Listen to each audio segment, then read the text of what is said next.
Oh, it is. It is. Thursday episode of Donno Daily here on the 5 Reasons Sports Network. I'm Alex Donno. I'm with you for the next hour or so.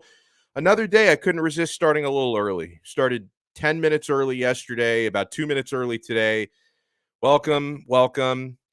Day 2 of Tyreek Hill as a Miami Dolphin. It doesn't feel real, honestly. What the Miami Dolphins have done in the last few days, let alone the last 2 weeks, because they've done a nice job overall in free agency addressing the wide receiver position, obviously most recently, but even Cedric Wilson before they added Tyreek Hill, a couple of new running backs who are upgrades from last year. The best available offensive tackle is now a Miami Dolphin. This has been an incredible, incredible couple of days to be a Miami Dolphins fan. So I don't want the Dolphins faithful out there to allow yourself to get angry by the narratives that are going around the national media. I've actually seen some folks on Twitter saying that they're trying to ruin it for us. Colin Cowherd, he's ruining this for me. Mike Florio, he won't let me enjoy Tyreek Hill being a Dolphin. Why not? Why do you let people like that dictate your happiness?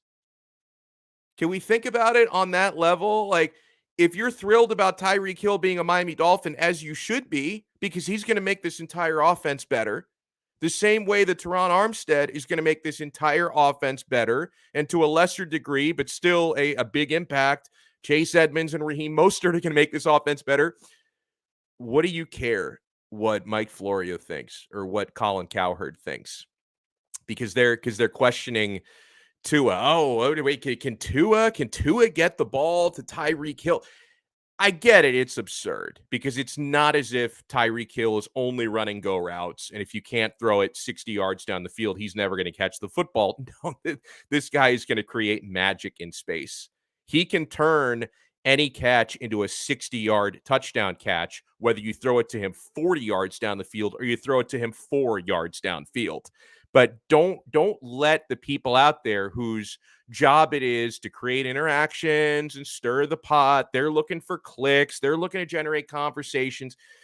Don't let the narratives bug you. Honestly, let's all just enjoy. Let's enjoy the fact that no matter how much you believe in or don't believe in the quarterback, because I think that's kind of irrelevant with everything that's going on here. I mean, we can all agree on one thing. They are definitely, at least for one more year, at least committed to Tua Tagovailoa. That's for sure.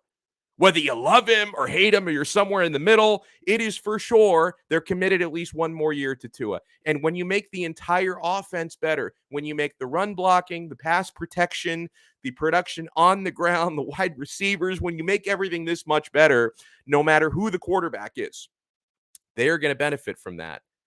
You and I and fans, all fans, are going to benefit from that because Dolphins football is about to be a lot more fun to watch. Cap for life. This is a good segue. And by the way, my friends, we have a lot to get into today. This is not going to be an exclusive Miami Dolphins show today. I know we've done a lot of those lately because it's been a busy, crazy offseason. But this will not be an exclusive Miami Dolphins show because there's some Miami Heat drama to talk about. Not only did the Heat, for the second straight game, get soundly and kind of embarrassingly beaten by a really shorthanded opponent. It was Philadelphia early this week, Golden State at home yesterday. That was a bad loss. But then in the third quarter, right after giving up a 13-0 run, you had the altercation during the timeout on the sidelines. Jimmy Butler jawing at Udonis Haslem. Jimmy jawing at Spoelstra. Spoelstra threw a clipboard. It got pretty heated. Ethan Skolnick is going to join us. The Godfather himself. Well, not that Godfather. I shouldn't throw that term around to South Floridians because, yeah, when we talk about the Godfather, we're talking about Pat Riley. So not that Godfather, but the Godfather of the 5 Reasons Sports Network, the CEO himself, Ethan Skolnick, who, of course, is a Miami Heat insider. He's going to join us in about 7 minutes because I want Ethan's take, and I know he knows things that most of us don't know about what's going on behind the scenes. Some of that he probably feels like he's at liberty to say. Some of it he's probably not, off the record kind of stuff. But basically, I want to get down to the bottom of what happened yesterday during that timeout. Is that just strictly the frustration in that game, in that moment? Can it be constructive, or was that altercation symptomatic of some negativity behind the scenes? Is there trouble in paradise? Is there trouble brewing on Biscayne Boulevard with team chemistry with the Miami Heat? Because, bros, where I sit, seeing what happened yesterday, let me pull up the video clip here. Hold on. Let me share my screen. And by the way, later on, my guy Big John Stud is going to join us to talk about the Dolphins' moves so far and also what might be next, right? Because apparently we're not done. Okay, but let's watch this. Can you guys see this? Okay, yeah, man, I'm getting so technically savvy here. I'm learning things about these computers every day. I don't know if the sound works on this. Yeah, it does. So yeah, we're watching UD and Jimmy jawing, and of course, if there's any altercation involving UD, I know UD is in the right because UD is the man. Oh, Spo through the clipboard. Oh my God, Erik Spoelstra. And by the way, I didn't notice this from the video. They're still jawing, and Spo comes up to Jimmy there. Looks like Lowry was trying to be peacemaker. PJ Tucker getting in there. So listen, that's a heated exchange. They were playing like absolute garbage at that point. Oh man. Okay, enough of that. Enough of that. You guys have probably already seen it right now. I just by now, I just thought it would be a nice visual aid to have it there. An interesting detail about that.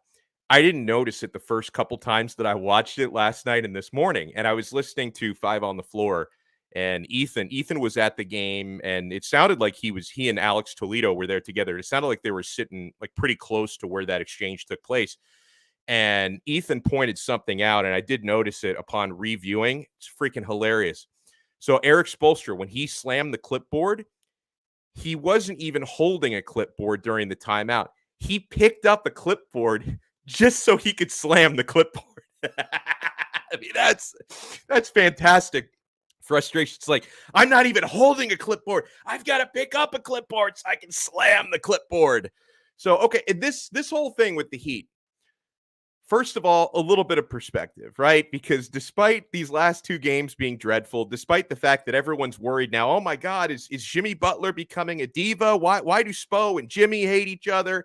Despite everything that's going on right now with this basketball team during this week, which has not been a good week on the court, and apparently during timeouts has not been a good week either, they're still first place in the East by a game and a half. So let's have some perspective. Like, they still control their own destiny to finish out the season as the top team in their entire conference. So I'm not going to go completely crazy. And then the other part of it, I go back to the narratives, okay? The same way that I don't want people to be so bothered by this national media narrative of, oh man, how is Tua going to get the football to Tyreek Hill? Tyreek Hill goes from playing with Patrick Mahomes to playing with Tua. He's never going to catch the football.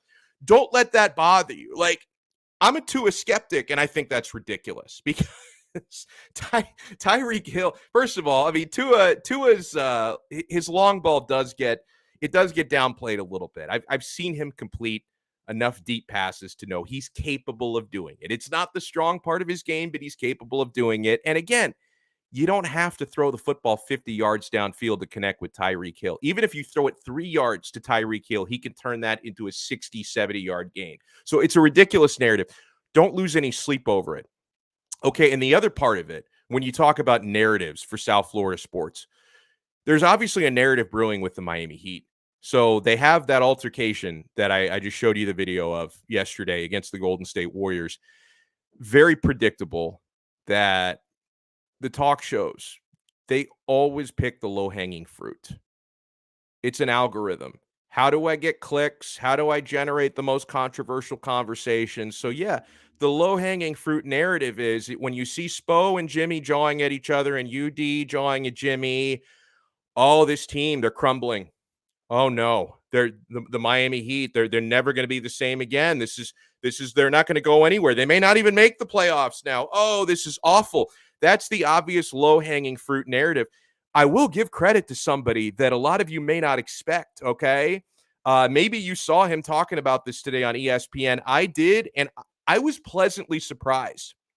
You know who didn't take the low-hanging fruit? Stephen A. Smith. Stephen A. Smith, I thought, had a great breakdown where, he looked at that altercation, and instead of going the easy route of, oh, nope, this team is crumbling. Forget about the Miami Heat. They're not going to go anywhere. No playoff run. They're not going to be anywhere near the top of the Eastern Conference. No, Stephen A. Smith actually came out of that saying he thought the Heat handled it great when they addressed it post game. Like Erik Spoelstra, he thought that they diffused it, and he actually respected what a professional organization the Miami Heat were and how well they handled it afterwards. So when I saw Stephen A. Smith pop on my TV to talk about that, I was assuming the worst. Wrongly, I wrongly assumed the worst because I thought his breakdown was great. Now I have heard some others say, because the whole Heat culture thing that we all love so much and we all brag about so much. I've seen some folks say, I don't want to hear anyone talking about Heat culture after what happened last night. There's no culture.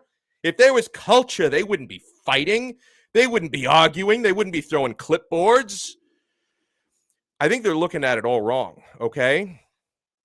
The Heat culture will be, how do they respond from this? First of all, we saw why am I getting a call from Montreal, Canada? What is this garbage? I know a few people in Montreal. I hope it's not a friend of mine, but if it is a friend of mine, they should know not to frickin' try to reach me in the middle of Donno Daily. What are you doing? But no, if anything, what happened last night, that's not automatically an indictment on Heat culture. Quite the opposite. How they handle this, and I think they already handled it well post-game, how they respond from this, and whether the Miami Heat allow this to weaken them or they use this to strengthen them, because, guys, professional sports, sometimes you need to have it out in a shouting match. I mean, I'm not going to be a hypocrite here because I'm the same guy who said it time and time and again. When you hear about like an NFL training camps, right? Usually the first or second day that they put on pads, you're going to get some kind of a skirmish in practice. Those are usually good things, right? You're talking about a lot of testosterone, professional athletes, strong opinions, everyone's competitive. You're not going to see eye to eye during every timeout.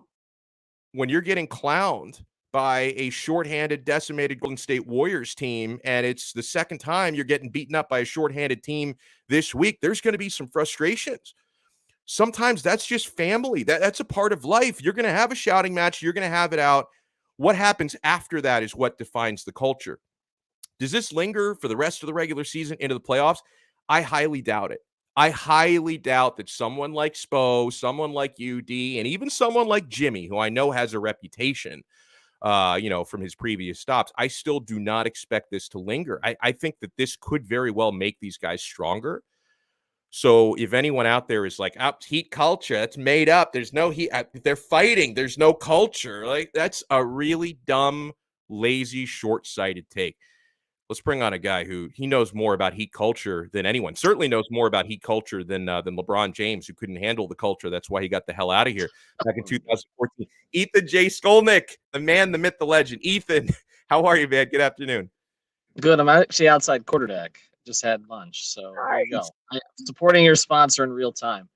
Before I go pick up my daughter, I heard your intro, and I've done a little bit of digging today. We put some of it on the off the floor thread that we've created over at 5 on the Floor, and we did a long episode on this yesterday. I think the answer here is somewhere in the middle, as with all things. I don't think necessarily that that this is going to propel them to a championship. They have other issues that need to be addressed, and I think those other issues are kind of what led to that. I don't think it's nothing in the sense of, in Philadelphia, when I was up there, I had heard about some tension. We've kind of alluded to it on 5 on the Floor. I put some of it on the string, but there's been some concerns about Jimmy being in his own head over the past month or so, in particular, that were brought to my attention. And so what had happened yesterday, I'll just say I wasn't stunned. I even during the game when they went down and Poole hit the 30-footer, and I'm sitting there with Alex, and I said, Alex, I said, just watch the huddle. And so I was watching it before as it started, and Spoelstra was sitting there in front of everybody, not talking, arms crossed, just letting first Kyle Lowry and then Jimmy. And when Jimmy started to get into it, obviously, and nobody really knows what was said. I still haven't really uncovered that. But something he said not only triggered Udonis Haslem and Erik Spoelstra, but got PJ Tucker to look to the side like, what the F was that? And so, I don't want to say that this is nothing. I mean, but I will say this, okay? In talking to both sides of this morning, whether it's Jimmy's side or the Heat side, what was said to me were two basic things. One, it's the dog days of the season. This stuff happens with every team. It just happened to spill out onto the court yesterday. And secondarily, we need to play better. Like that was the consensus. Like, we need to play better. Like, this team is not playing well right now. Somebody pretty high up with the Heat said to me today, we haven't played well since the Cleveland game. That was 2-3 weeks ago. Like, even their wins haven't played well. They beat some bad teams like a Detroit or a Houston. They have not been playing at a high level. And I think that the bigger issue here, more and players touched on it yesterday. We actually talked about this on a pod a couple days ago, but then Kyle Lowry and PJ Tucker brought this up unsolicited yesterday, and then I asked Spoelstra about it, and he basically acknowledged it.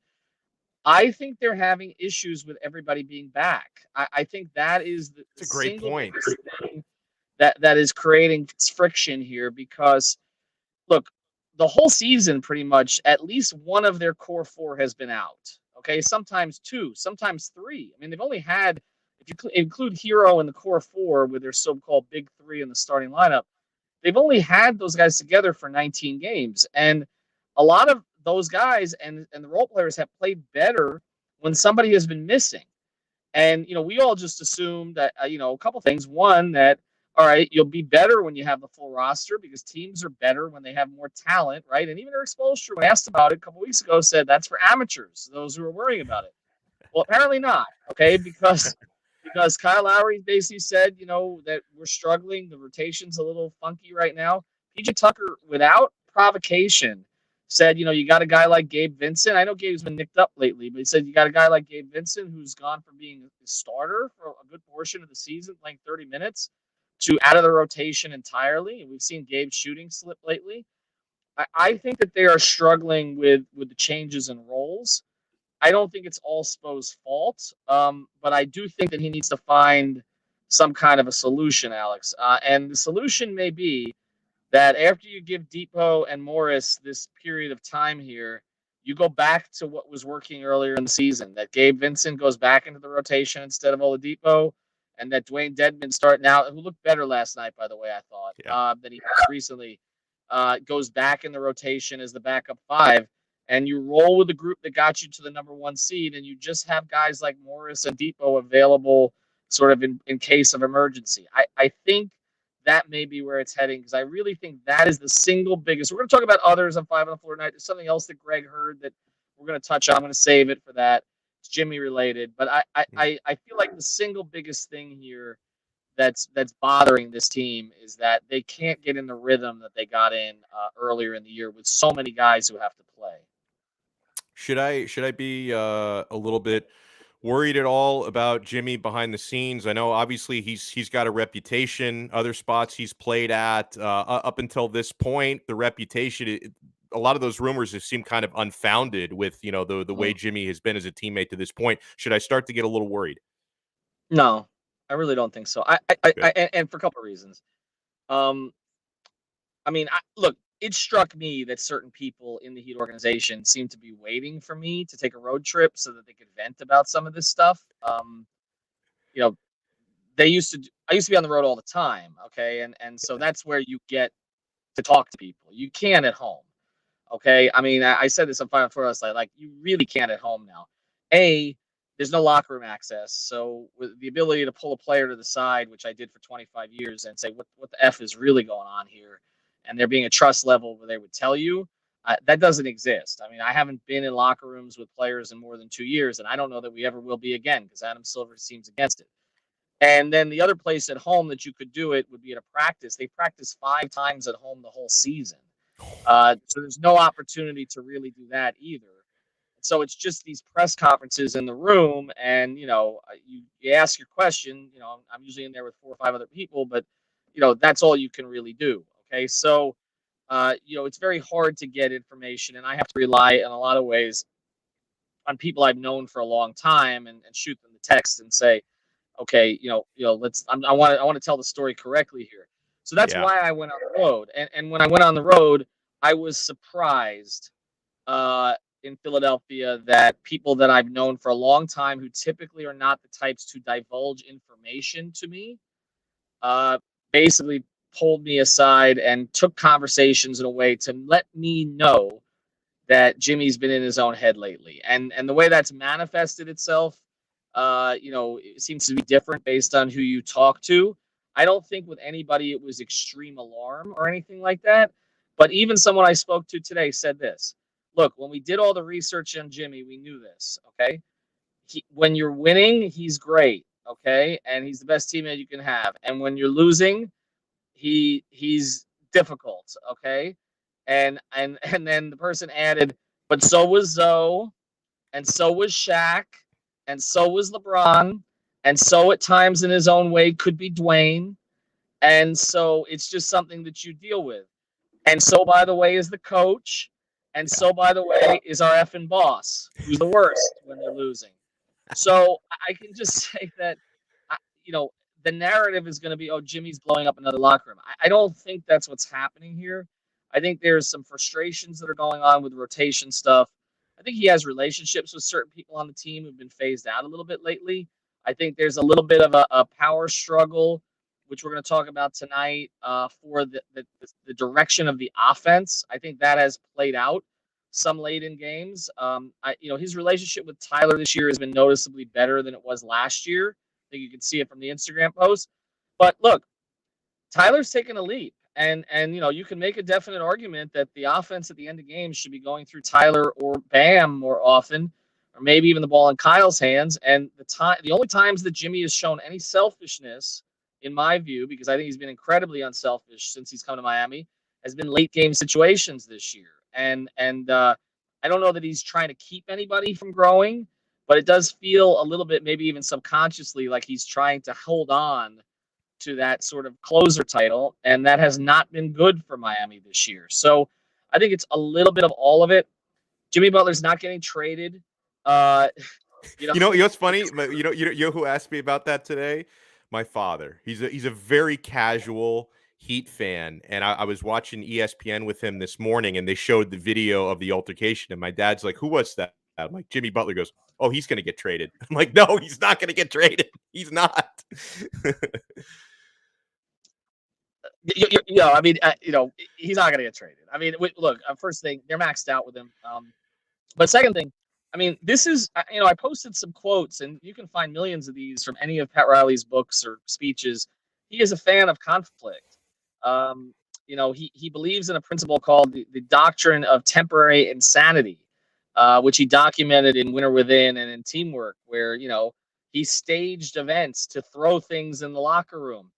I think the most remarkable part of all of this that's being overlooked is if you go back 12 years to Erik Spoelstra, when, by the way, he was supposed to get fired. He's still the coach 12 years later. Erik Spoelstra, and the way that Bumpgate played out, and I was in Dallas that night, and I was with Mike Wallace standing in front of Spo, asking him if he knew that LeBron bumped him, and he denied that he realized it.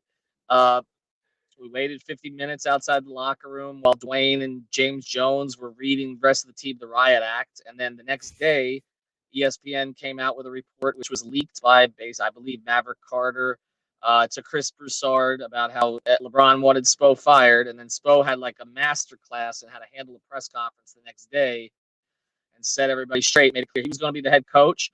And that was the reason he could say that was because Pat had supported him behind the scenes. But you go 12 years ago, what Erik Spoelstra did last night, he never would have done that 12 years ago. Okay. He was non-confrontational 12 years ago. I think what it shows you is that he has become, in a lot of ways, a lot more like his mentor. I mean, he went right at Jimmy Butler. You want to fight? You want to effing fight me? Okay. That is the kind of thing that Pat Riley would say. I haven't not communicated with Pat today. There are others who communicate with me who I know communicate with Pat, and sometimes that stuff gets communicated to me because I hear Pat say the same thing later that somebody else said to me. Okay, but I'll say this: my guess is that Pat Riley has no problem with what happened last night. And my guess, I agree. based on Yeah, it's my guess as well. Yeah, and based on what others I've spoken to, Alex, uh, you know, this team needs to be woken from its stupor, because here's the thing: they're good. Okay, they're good. They're not great. This is not an elite team. Okay, this is a very good team that, if circumstances break correctly, could win a championship. They're nobody's favorite. Okay, even as the 1 seed, they're not even in the top 5 favorites in Vegas right now. They are not good enough to do what they've done lately, which is like Bam even acknowledged it when I was in Philadelphia. He said we came out lackadaisical. This team is not good enough to do that. This is a max effort team. They have to play at a very high level on the defensive end, and they've got to move the ball offensively. But this is not the big three. That team, okay, until they just ran out of gas, okay, at the end, and they were tired of each other and tired of Spo and everything else, and Dwayne was missing too much time. That team literally could flip the switch. That team was capable of flipping the switch, because they had the best player in the world at that time, okay, at the peak of his powers. They had another Hall of Famer, and they had a third guy who could still play it, and Dwayne, who could still play at a Hall of Fame level at times, and they had elite veteran role players. This is not that team, okay? And so they need to get their shit together, frankly. And so I think last night, the way it's been framed to me was they needed this. Now, is it going to propel them? I'm averse to say that, because I think it's hard to draw that kind of cause and effect. They could wake up and still not be good enough. I mean, you look at last night, they woke up. Like, after the timeout, they played really well for the next 6 minutes, and then they completely ran out of gas, in part because Spo never took them off the floor. And Bam, by the way, and Brady captured it last night, but I got it confirmed. Bam basically said, I'm not coming out. Like, Spo had sent Dedmon and Oladipo to the scorers table in the third. Bam didn't want to come out. He rolled with the starters. And then when he brought the starters back in the fourth, he left them out there with a 16-point deficit with 1 minute left. That is typically, there was a timeout. He could have rolled out Kyle Guy and Haywood Highsmith and Yurtsevin, and he didn't. And I think he wanted them to feel it. I think he wanted them to walk off the floor, losing that game to that undermanned team and being embarrassed. So I think there was a lot of gamesmanship that went on yesterday. Well, listen, this is tremendous information. I know the viewers appreciate it, and I know that they're going to appreciate the next episode of Five on the Floor. I listen regularly, but I sprinted to last night's episode, because when something like this happens, I need to hear the story. And I love the detail that you threw in there, because I hadn't noticed it on your last episode, that Spoelstra actually picked up a clipboard he wasn't holding just so he could throw it. I'm like, that was I did not notice that, like, the first 2 times I watched the video. So Five on the and Floor. PJ picked it up for him, Alex. Yeah. PJ picked it up after he threw that. There's a picture that Alex Salido caught last night and that was, if you look at the picture, every person on the Heat is doing exactly what you would expect them to do. Dwayne Dedmon is in the mix, but he's holding Jimmy back. Duncan Robinson is literally walking off. He wants no part of this entire situation. He's as far away as he possibly can be. UD is UD. Jimmy is Jimmy. And PJ Tucker is always, the coaches love PJ. PJ is literally picking up his keyboard. Not his keyboard, excuse me, his clipboard. But here's the thing about it. I think that's a quote unquote temporary insanity moment. I think there are things that Erik does in the moment that are somewhat scripted, sort of like Pat's stuff was somewhat scripted. I think picking up a keyboard and basically showing you star player, we're out in front of everybody, and I don't give a shit. Okay, I'm going to make my case. I think there's intent to that. I think that Erik had a. I think there was a lot of intentional stuff that Erik did last night, and maybe he can't get his message across behind the scenes. But I also think that things that Lowry and Tucker said after the game, and I thought they both handled themselves really well. They were the right 2 guys to send out. I thought the Heat had an option. Those were the 2 that they sent out. I thought they both handled it well. But they both brought up the rotation. They both brought up the discomfort. They both brought up trying to work guys in. I think that's a message to the head coach, too. I think it's a message to the head coach. All right, we played around enough, all right? The Vic story is a great story. Markieff coming back. Let's figure it out. Who's our 9? Okay, who's our 9? Who are we rolling with? I really think you're going to see Erik take that to heart. I think over the next 2 to 3 games, we're going to see him settle on something. I love it. Ethan Skolnick, make sure you guys check out the next episode of 5 on the Floor. Subscribe, download it anywhere you download your podcasts, and you can also check out the videos of the audio on 5 Reasons Sports YouTube right where you're watching this show. Ethan, thank you so much, man. Best damn breakdown of the business. Enjoy the rest of your day. Thanks, Alex. That was fantastic. That's why last night, as soon as that went down, I already had it in my mind. Got to bring on Ethan today. I knew he'd be able to shed some light on that. By the way, we're going to talk in a few moments about what might be next for the Dolphins, because I've seen Nick Hicks, to his trainer, say it. I've seen Schefter say it. Barry Jackson hinted at it, that Dolphins are not done making significant moves. They're not done. Even after signing Terron Armstead this week, even after making one of the moves of the offseason, there have been a lot of big moves this offseason, right? You think about some of the players that have changed teams, right? I mean, Devontae Adams, Russell Wilson, even Aaron Rodgers staying in Green Bay was a big story. So there have been some big stories this offseason. The Dolphins acquiring Tyreek Hill, it belongs in the conversation with all the rest of those. That was huge. So we're going to talk about what might be next in a few moments with our guy, Big John Stud. In the meantime, my friends, want to remind you of a few things. Now, of course, all week I'm wearing the Canes hat. It's my lucky Canes hat. I will keep wearing this as long as the men's basketball team are still in the NCAA tournament. They play the Sweet 16 against Iowa State tomorrow, 9:45. So hopefully I can keep rocking the hat all the way through the Final Four and the final game. But I will keep wearing this as long as the Canes are still in the tournament. Keep in mind, guys, we've done so well this week. We're crushing it. Smash the thumbs up. If you're here watching us, whether you're watching this live at 2:30 p.m. or if you watch this back via replay later on today, I think more than half of the people who watch these do watch them back later. So I know I'm not speaking live to everyone, but no matter when you watch, hit the thumbs up button, hit the like button, smash it, and make sure you subscribe to 5 Reasons Sports on YouTube, because as long as we get over 100 likes every show this week, and yesterday I think we got over 300 likes, which was awesome. So we're smashing it. As long as we get at least 100 likes every day this week, I will be doing a random drawing of our viewers next week for a Quarter Deck Seafood Bar and Neighborhood Grill gift card. In fact, might be able to give out more than one of those, and I still do owe Brooklyn Rob one. So probably 3 total, if you include a past due one, will be given out next week. And if Tony 2 times manages to win, he wants that Gus Frerotte jersey. I may strongly consider actually sending that to him. So make sure you smash the like, hit the like button, and subscribe to 5 Reasons Sports on YouTube. And guys, make sure you support our sponsors. Ethan was already doing it for me. You know where Ethan was calling me from? He was in the parking lot of the Quarter Deck Seafood Bar and Neighborhood Grill. He just had an awesome lunch at the Quarter Deck. Have an amazing lunch or an amazing dinner tonight at the Quarter Deck Seafood Bar and Neighborhood Grill. Not only is this your spot to watch every big game, guys, they have TVs everywhere, covering every wall. You go outside to the patio, they got a big screen out there. It's an awesome place to watch Heat games, NHL games, college basketball games. The tournament is heating up again with the Sweet 16. International soccer. Obviously, when football season rolls around, you know the Quarter Deck is going to be your spot.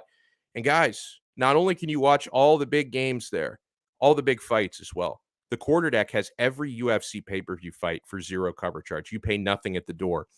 2-for-1 happy hour all day, every day. I love knocking down those 2-for-1 margaritas. You get a lot of bang for your buck there at the Quarter Deck. The food is delicious, guys. I love the seafood. I love the burgers and sandwiches. The jerk chicken sandwich is my favorite thing. I think today is like International Cheesesteak Day. They got an awesome French dip steak and cheese sandwich at the Quarter Deck. Check, guys. It's so freaking good. If you want to find the location nearest to you or just check out their menu before you go, check them out online at quarterdeckrestaurants.com. The Quarter Deck, come for the food, stay for the fun. Yeah, our official sports book. You know where to go for your Sweet 16 bets and props and live betting on all of it. BetUS.com, America's favorite sports book. Full service sports book, guys. It's like being at Las Vegas at the sports book, except it's on your computer or on your smartphone. The smartphone version of the site works great. And yeah, it's fully available in Florida. BetUS.com, America's favorite sports book. They've been around for almost 30 years, the 3-decade leader. And we have the best bonus in the industry. You sign up today at BetUS.com, type in our code 5RSN125. You see it on the screen. If you don't think you can remember it, write it down. 5RSN125. When you make your deposit with that code, they'll ask you if you have a code. You do. It's 5RSN125. If you use that code, they're going to give you a 125% sign-up bonus. So if you deposit, for example, $100, they're going to more than double your money. You deposit $100, they're going to give you $125 in free play money on top of your deposit, so you can get a lot of mileage with that, guys. Whether you're betting international soccer, hockey, basketball, pro and college, UFC fights, there's something for you at BetUS.com. You bet, you win, you get paid. BetUS.com. Big John Stud, the fastest show on surf. What's going on, bro? I know you're in a great mood this week. I was actually trying to get you to get me on with Ethan because he made 2 great points. Oh, sorry. You don't mind us talking basketball real quick? Let's do it, man. I think that they can come out of it on the other side. The way you said, he has a little bit of a he doesn't want to say it because he's not sure. Here's where I think the acquisition of Kyle Lowry is so important to this team. You may not be able to reach Jimmy, but Kyle can reach Jimmy. So if we would have had this friction the year of the bubble, right? You may have had a problem with Jimmy. Now, even though Jimmy's pissed off, having a bad day, whatever's going on, Kyle's there to calm him down. Because nobody knows Jimmy better than Kyle Lowry. Spo don't know Jimmy like Kyle does, neither does Udonis. So that may be, and another thing, he is right. The one person I miss not seeing in the rotation is Matt Strus. Matt Strus he's amazing. Yeah. And he never misses. He literally never misses. I miss that guy on the floor. I love Oladipo. I'd rather see Matt Strus before Oladipo. He's been playing all year. Yeah. No, and it's true. And with obviously we know how good Oladipo's been in the past, but when you make your season debut in March for a team that's in first place, it's tough, man, because he's still rehabbing on the floor. And the Heat had good chemistry going, good rotations going. Like, they're trying to get him in there. They're trying to make it work on his 15 minutes a night. Maybe if they were like an 11 or 12 seed, it'd be different. But the 1 seed, it's really, really tough to integrate a guy that late in the season. And here's a point that you may have missed. Sometimes you spend so much energy trying to recover that when you get there, you're out of gas. Right. He's been going at it all year, trying to get back. Maybe now, eventually your body gives out. Not that you can't recover from it, but, What's up, Chris?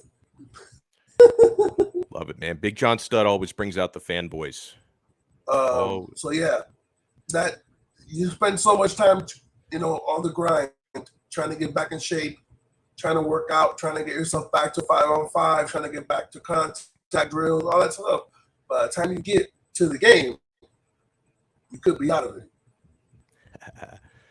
Love this. Brooklyn Rob. He tough love, but he does love you. What did he say? He says you're going to be fired up today. Have the defibrillator standing on standby because no one is giving you mouth to mouth. Oh, man. Well, listen, you know what? This is something that I meant to start the show with this, but my mind goes in 1,000 different directions when there's so much going on with the Dolphins, and the Heat game was what it was last night. Dolphins made a couple roster moves today, and of course we knew that there were going to be cuts because they need to make more salary cap room. Alan Hearns, unfortunately, no longer a Dolphin. They say, he didn't pass his physical. They released him. But then the other one, did you see who else is no longer a Miami Dolphin?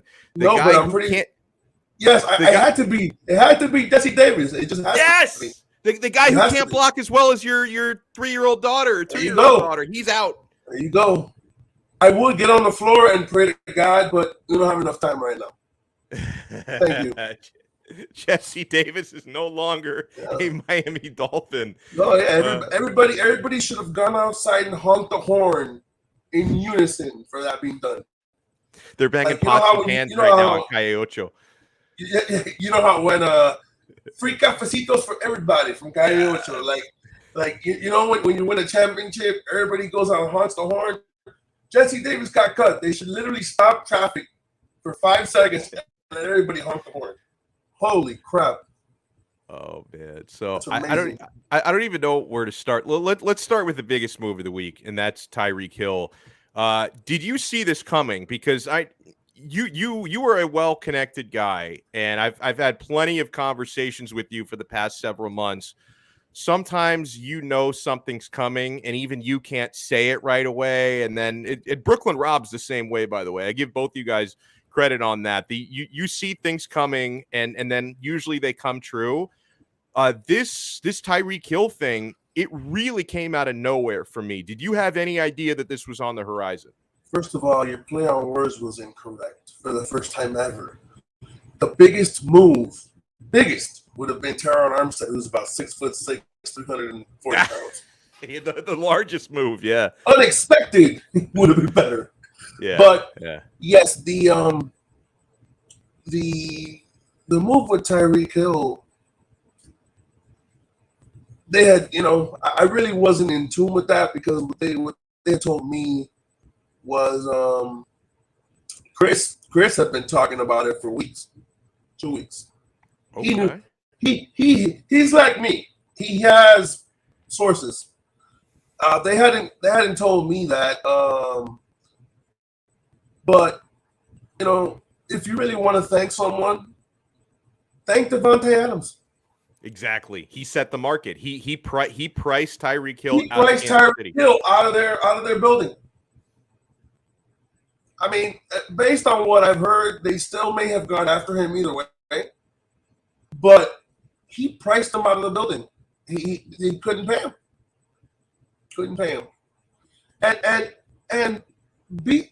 Well, if this happens, you're gonna fall out of your chair.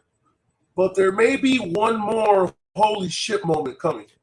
And that's, bro, that you read my mind. That's part of the title of this episode. I've seen the hints dropping. To his trainer. But let me ask you a question. Yeah. Which holy shit do you think it is? Because you see hints dropping. What do you think it is? Bobby Wagner, or am I not shooting high enough? No, you're not.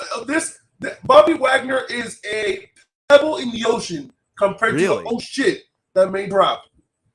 Are you telling me we're getting a real quarterback? Leave it to you or the color to try to piss me off. No. It would be an oh shit moment. Can you give me any hints? Can you tell me what you're thinking? Like, what do you think the next oh shit moment is going to be? And you're right, because the people that are tweeting out stuff like Nick Hicks with the Perform account, like he makes it sound like whatever might be next will be earth shattering. So yeah, I probably was setting the bar too low with Bobby Wagner. You may not have to find someone to be a Deebo Samuel. Oh, bro. If you caught my play on words, I get your play on words. I get your play. If that were to happen, I'm gonna get so drunk, I'm just gonna run down the street naked. I don't even care what street. I'm just. That's why I don't hit the vape anymore during your show. I nearly killed you there. Holy shit.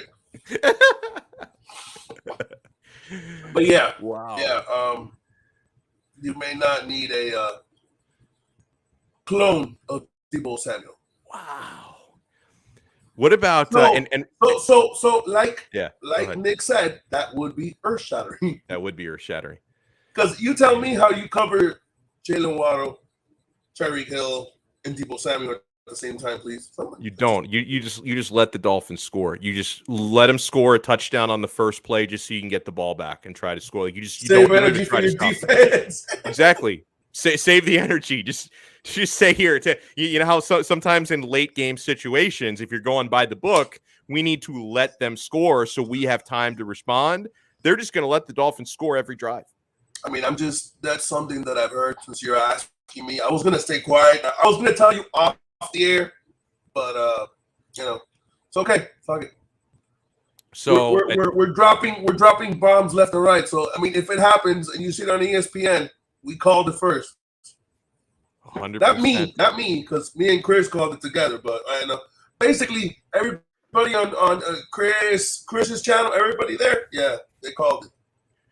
Okay, so obviously, if they can make a move like that, you're going to have to give something pretty significant up in a trade. Do you think we may have seen the last of Xavier Howard as a Dolphin, or to a lesser degree, maybe Devontae Parker? Do you think one or both of them could get dealt? I would as well. I don't think you may have seen the last of. Well, the thing is with Devontae Parker, you're not really saving any money. Devontae Parker, he's here he's cheap. If you would have told me that last year, I'd be like, yeah, Devontae's getting shipped out of here. I'll let Crypto, my homeboy Crypto, who can't wait to get rid of him. I'll let him take him to the airport. You may have seen it could be, if this does go down, there's a good possibility that either you've seen the end of Byron Jones or you've seen the end of Xavier Howard. One of the two. Yeah. I would prefer to see the end of Byron Jones than Xavier Howard. Same. Yeah. But, so maybe the fact that it's even earth-shattering is the fact that, people don't really know or don't hear, but this whole thing, earth-shattering situation, wasn't brought on by anybody but Deebo Samuel. Deebo Samuel's the one that wants to be down here. I mean, I can see why. I mean, he's good because he's like so many players on that offense. He loves Mike McDaniel. So, yeah, I can understand. Yeah, but I don't think he's going to get the same usage without Mike McDaniel and the way they run the offense when he was there. And he's going to get without him. Right. And I think he knows in the tea leaves, as good as Garoppolo was. Garoppolo's good, but you're bringing in the Rook. You don't know what kind of season you're going to have. So, Alex M says Parker and Jesse Davis for Deebo. Unfortunately, we already cut. Jesse Davis. Re-sign him and then trade him. Yeah, give him Devontae Parker and the world's biggest water boy. Perfect. Oh man. So that would be earth shattering, if I do say so myself. I mean, I can only imagine everybody's going to run to buy the latest version of Madden just to play. What are you doing, playing Madden? Throwing the ball to Tyreek Hill and then handing the ball to Waddle and then throwing the ball to Deebo. It's fucking amazing. Wow. And I'll never have to complain about the quarterback ever again because you'll never have to complain about Chris Greer ever again. I owe him an apology, and I talked about it yesterday because I'm a little bit ashamed, and I know I wasn't the only one who did this, but my entire show last Friday was about how Greer was asleep. He was just taking a nap. Saw it, yeah. I know you did. You put your foot in his ass like 67 times. I was watching. And you know what? He responded. He clearly watched the show and he said, I can't let this guy clown me like that. So yeah, he was like, hey Donno, fuck you. Yeah, right. So who should I talk crap about next is the thing. So I can motivate everybody. Talk shit about Jimmy. Maybe he'll play better. But it's a good idea. If or maybe Duncan, he might hit the broadside of the barn.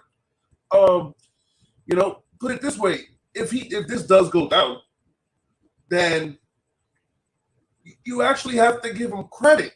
So if he does something wrong, you're like, yeah, but he did this and this and this before, so we gotta let it slide here. Yeah. Give him, like if you're betting plus 200, he's got credit over here.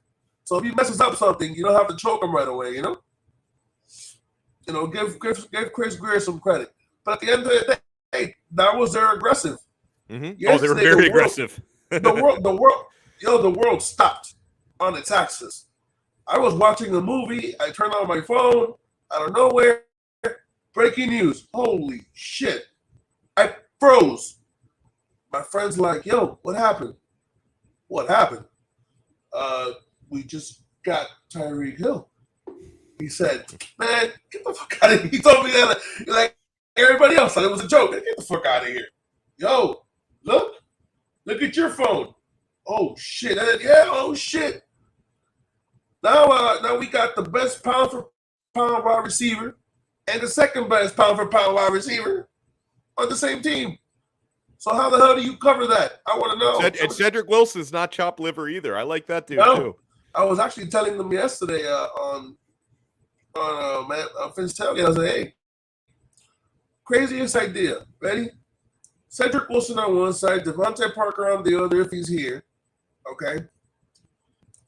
You have Mike Gesicki in the slot, right? So you got 3 receivers. Then just for shits and giggles, let's put 2 in the shotgun with Waddle on one side and Hill on the other. And they're both running routes out of the backfield. So how the hell do you cover that? You don't. What linebacker? First of all, you need 2 linebackers that can run with these 2 guys. And if these 2 guys decide to run a real route, how the hell do you cover that? You don't. It's game over. So I was just laughing, and I was like, this is fucking crazy. So imagine now they snap the ball to Tua, they do a read option, they fake the ball to Waddle and pitch it around the back to Tyreek.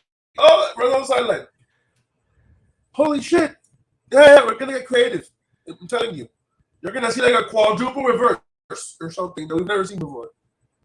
I wouldn't put it past McDaniel. If this was last year's offensive coaching staff, I'd say, bro, keep hitting that vape. But with McDaniel, anything is possible. Wow.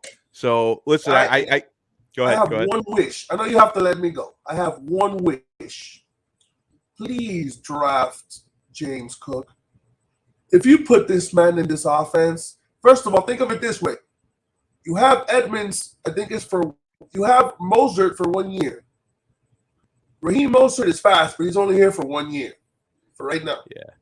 Right. If you can draft James Cook and stick him in this offense, you have completed the 4x100 relay team. And they will literally be the fastest show on surf because there's no turf here. But you get my drift. They're fast, bro. They're fast. People forget we have Lynn Bowden. They're fast. Yeah. Between and freaking Mostert and Hill have accounted for the 4 fastest ball carrier plays in the NFL for the past 5 years. So we got them both now on the team. It's unreal. First it was like they're too slow. We can't get separation. Now they can't catch them. Yeah, right now it's not even fair. Now there's too much separation now. Too much. So I love it. Big John Stud.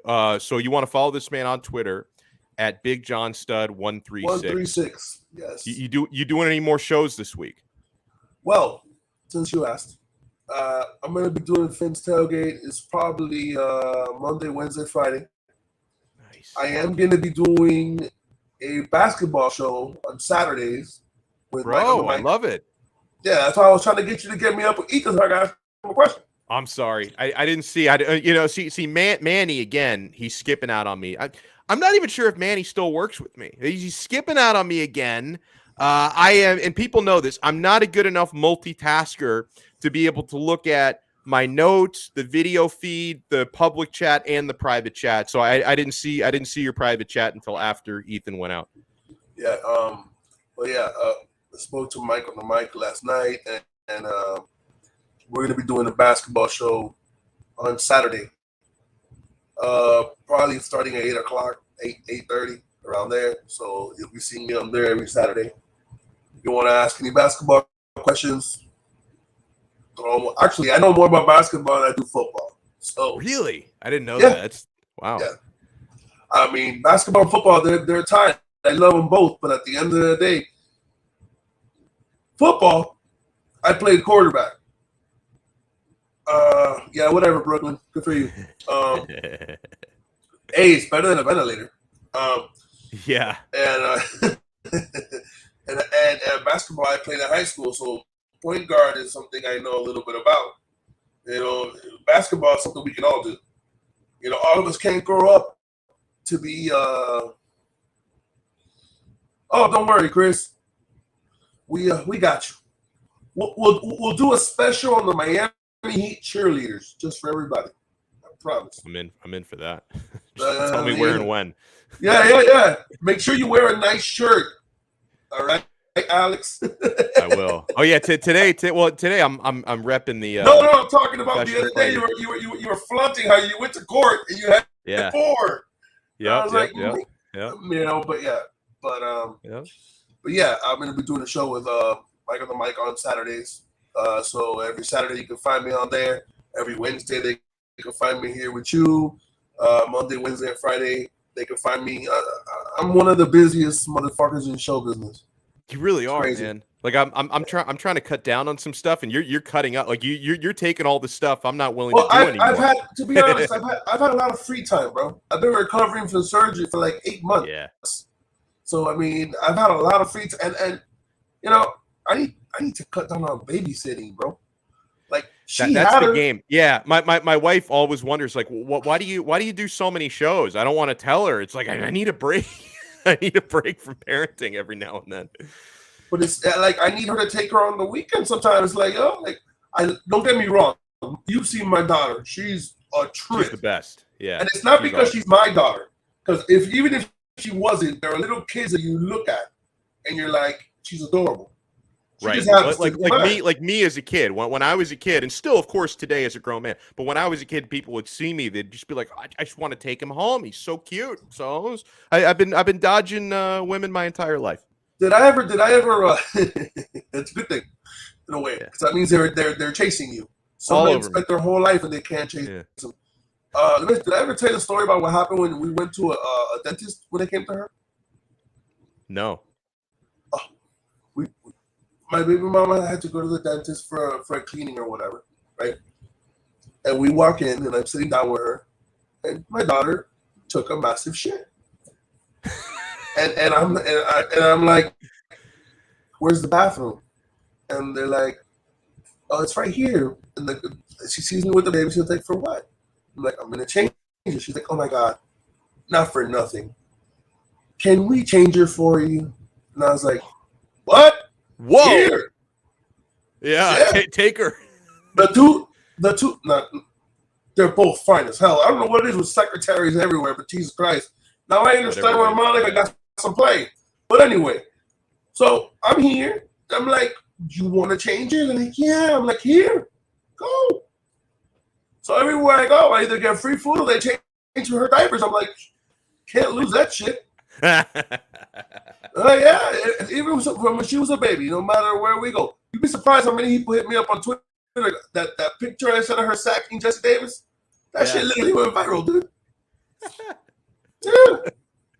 It's funny you say that, because I know at least one person who doesn't know that I know you who sent that to me, and they're like, "Did you see this?" And I'm like, not only did I see it, I've met the kid before, and the father of the kid is my buddy. So it's like, so it did go viral when people who had no idea that I know you and I've met your daughter before were sending that to me. Well, that is very bad, considering the fact that they should be watching your show to know that you know.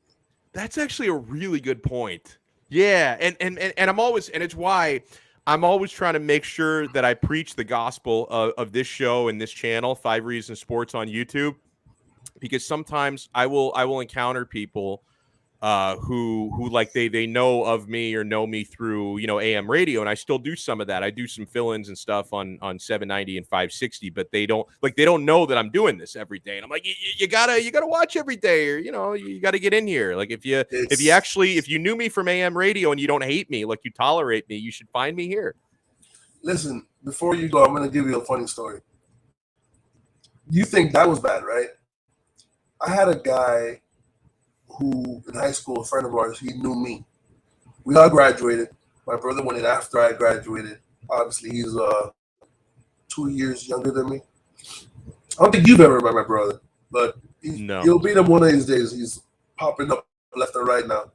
But because he works for a paint company, shout out to Sherman Williams.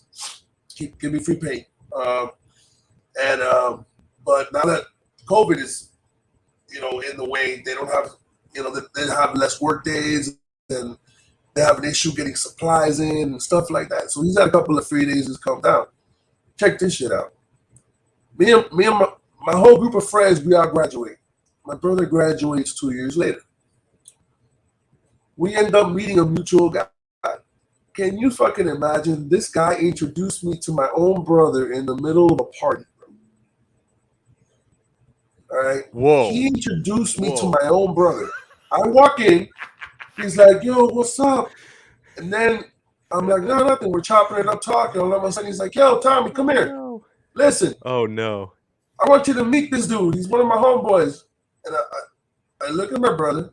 He looks at me. We know the guy. Did you play along? Oh, check this out. So I go, bro, nice to meet you. You look mighty familiar. He goes, I do? I said, yeah. I don't know what it could be. Oh, wait, I know what it is. We came out of the same vagina. Hey, that's my brother, bro. And he's like, what? Oh, man. And I'm like, that's my brother, bro. He goes, like, I would have never guessed. And I'm like, he goes, and then he looks at me. Well, now that I stare at you guys do look alike. I go, oh, now we look alike, huh? So, yeah, I've had them all, bro.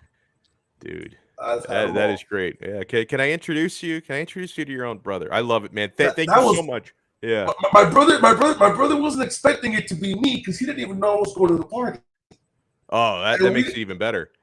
And we never hung around the same circles for whatever reason. He has his way, and I'm more like you, where I like sports. Mm-hmm. He's not a sports guy. Like, I'll tell him, hey, we got Tyreek Hill. Who's Tyreek Hill?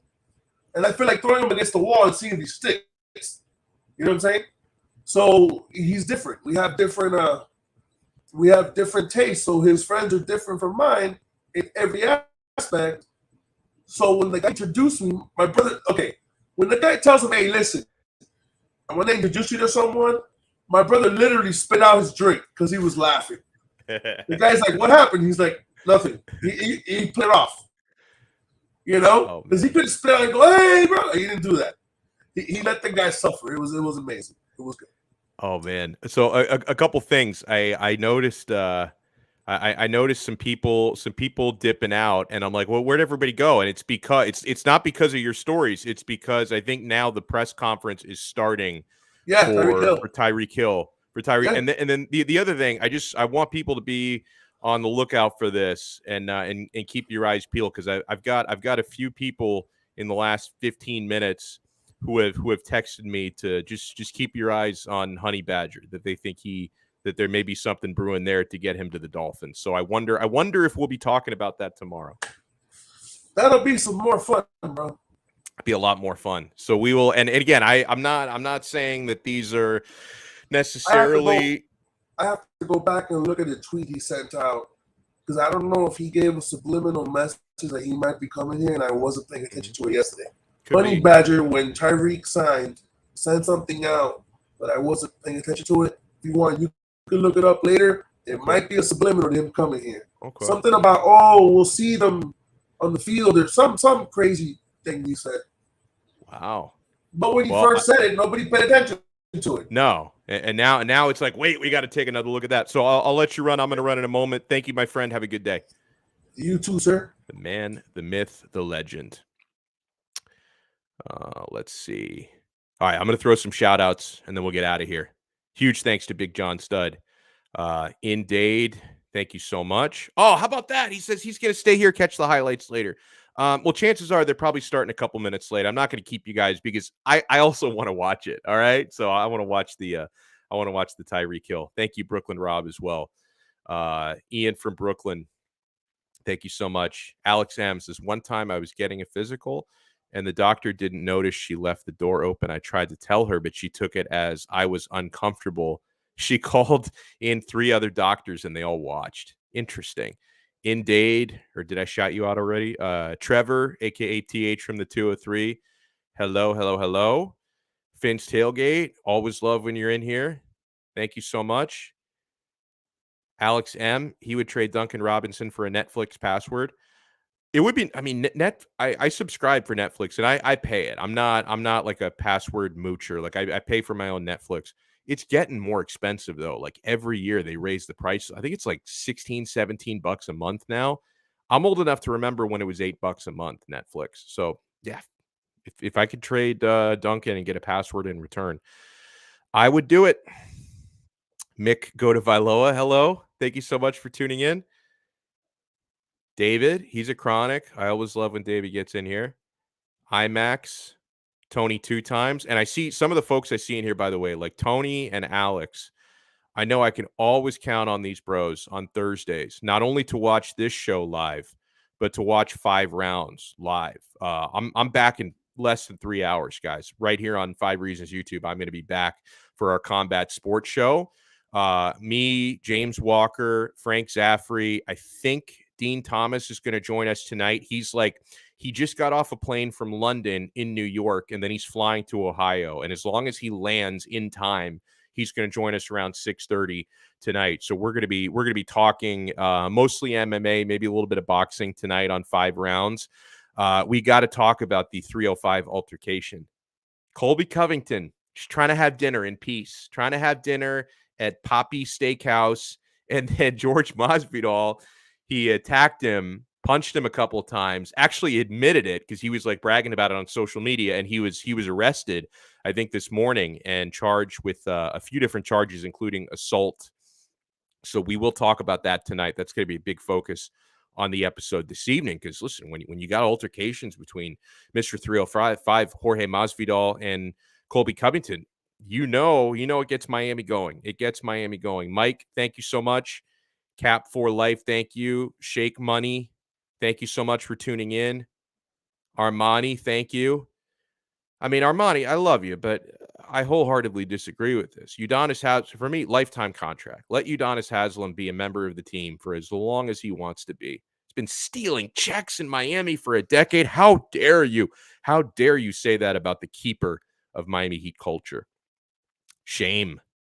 You're lucky I don't block people unless they're spammers or if they spoil movies. That's the only time I block people on the chat. 3 Village. He's talking about Debo. He says basically untouchable. I mean, if it's not, the Dolphins are going to do something else big here. If it's not Debo, it sounds like it may be Honey Badger. Oh, let's see who else. Indeed, I may have shouted you out already. If I do repeat shout outs, it's just because I've got a bad memory. I can't remember who I shouted out and who I haven't. Jermaine King, Cookie Monster, hello to you. Jay Smith, hello. And by the way, huge shout outs to our guests and thank you to Big John Studd and Ethan Skolnick, right? So if you guys missed the first half of this episode was primarily devoted to the Miami Heat drama on the bench last night or in the huddle last night during the timeout. So if you want to go back and watch the first half of this episode, as soon as we're done here live, the replay is going to be fully available so you can catch that. Cliff, oh, it's my guy, Cliff Esmiol. He says, pray for me today, Alex, my agita. Oh, yeah, the Azzurri are playing the Italian national team. They're in a playoff for World Cup qualification, and they've got to beat North Macedonia today. And then I think next Tuesday will be the next game. If they advance, they have to beat the winner of Portugal and Turkey, which will probably be Portugal. And they'll have to beat them in Portugal just to qualify for the World Cup. So pray for me as well, because Cliff and I were both huge fans of the Italian national soccer team. That's my go-to. I mean, I root for the U.S. men's national team, but Italy comes first for me because I grew up on that with my father having been born and raised in Italy. He indoctrinated me on Italian soccer, and I think Cliff is the same way. Mace Taggart, thank you so much for tuning in. Who else? Jay South, thank you. And yeah, let that be a reminder. Everybody, whether you watch this live or you watch this via delay, smash the like button. Smash the like button and subscribe. We will be giving something away as long as we hit at least 100 likes every show this week. And by the way, I just want to give you a heads up. This might be the last one for the week, at least on this platform, because I think I'm filling in for Hawk tomorrow on Hawk and Crowder from 2 to 6 p.m. So normally, and I have done days where I filled in the afternoon on 790 and 560 and still also done the show, but I have an appointment around lunchtime tomorrow before that show. So I don't know if I'm able to do this show. So this might be the last hurrah for the week, but it'll all count. As long as we go over 100 likes today, that'll be the full week, and we'll give away at least one quarter deck gift card. I got to see how many I have left. We'll give away at least one quarter deck gift card randomly next week to one of our viewers as a reward for helping us out and smashing the like button. Make sure you smash the like button and subscribe. Vic, thank you so much for tuning in. Extreme Night, thank you so much for tuning in. Who else? Kaz, thank you so much. We appreciate you. Mudasik, thank you so much. He says Stephen A said that the Heat are good enough to make it to the finals and bad enough to lose in the first round. That's pretty spot on, honestly. So much is just going to depend on like who they face in the first round, first and foremost, because the East is weird this year. Like you might get a really good team in the first round, even if you're the 1 seed or the 2 seed. And it's going to depend on who they get and what their mental state is going to be, I think. Robert, shout out to you. We appreciate you tuning in today. Let me do a couple more. Terp 305, thank you. Oh, we got some super chats today. Shake Money, thank you again. IMAX, thank you for tuning in. Miami Heat Nation, Perfect Q, we appreciate you. Let's see. I think we got another shout out. My guy, Devin Jordan, thank you so much. Thank you so much for the super chat. Level 2 noob, thank you for getting in here. Hold on, let me read Devin Jordan's again. Yeah, he says someone in the chat thinks UD is stealing money. Devin says, Donno, that's why I'm glad UD is still on this team, so he can keep dudes in line like Butler. That is literally why UD is on the team. Like, he's not on the team to play basketball unless there's just he has gotten some PT this year, but you've got to be so shorthanded. Like, he's not really here to play basketball. He is here to enforce Heat culture. And that's exactly what he did last night. That is exactly why he is here. Big Dan 305, thank you. Abel, thank you so much. And yeah, that'll do it. Make sure you support our sponsors. Make sure you support the Quarterdeck Seafood Bar and Neighborhood Grill. Ethan Skolnick had lunch there today. Shout out to Ethan for doing that. That's great. Make sure you support betus.com and Prize Picks with our code FIVE. We'll talk more about Prize Picks on the next episode. And yeah, we will talk to you guys again next time. I will be on tonight for sure, 5 rounds. 6 o'clock, make sure you tune in. I'm not sure if I'm able to do a Donno Daily tomorrow. I will if I can. Depends on my appointment in the afternoon because I'm doing Hawk and Crowder tomorrow. And yeah, if you get a chance to listen to that, I'd love to hear from you guys on Hawk and Crowder as well tomorrow. But we'll talk to you guys next time on another episode of Donno Daily on the 5 Reasons Sports Network. See ya.